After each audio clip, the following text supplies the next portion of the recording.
کہ رشیا میں ایک رشین بیوروکریٹ تھا،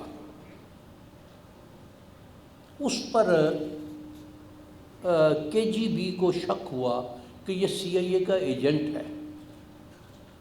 اس کے خلاف تحقیقات ہوئی اور سالوں چلتی رہی تحقیقات۔ اس کے بعد اس کو کلیئر کر کے وہ تحقیق بند کر دی گئی۔ اس کے بعد وہ بندہ ریٹائر ہو گیا اور امریکہ شفٹ ہو گیا۔ کہ یہ اس میں وہ جو KGB کا ایجنٹ تھا، جو اس شخص کی، اس بیوروکریٹ کی انکوائری پر جس کو ڈیوٹی ملی ہوئی تھی،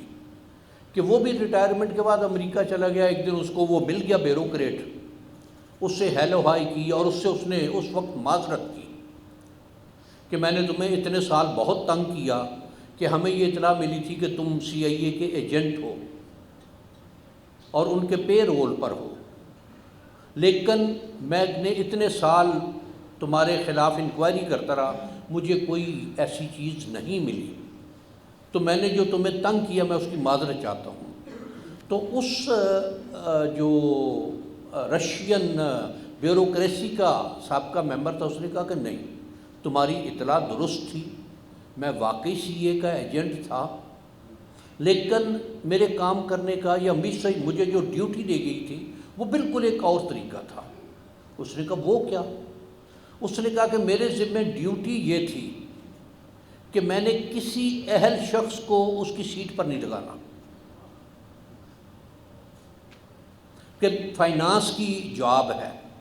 اس پر ایڈمنسٹریشن کا بندہ لگا دو، ایڈمنسٹریشن کی جاب ہے اس پر کامرس کا بندہ لگا دو، اس طرح سے۔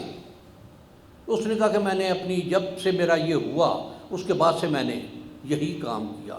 یہاں بینک میں میری تنخواہ جمع ہوتی رہی جو CIA کے ساتھ طے ہوا تھا، اور میں واپس آ کے اسی پیسے پر ہی عیش کر رہا ہوں۔ تو اس نے یہ کہتے ہیں کہ روس کی شکست و ریخت میں اس بات کا بہت عمل دخل تھا، اور اسی شے کو دیکھیں کہ کسی وقت پاکستان میں بھی یہی کام ہوتا رہا یا نہیں، کہ اہل شخص کو اس کی ڈیوٹی نہیں دینی، جو شخص کام کر سکتا ہے،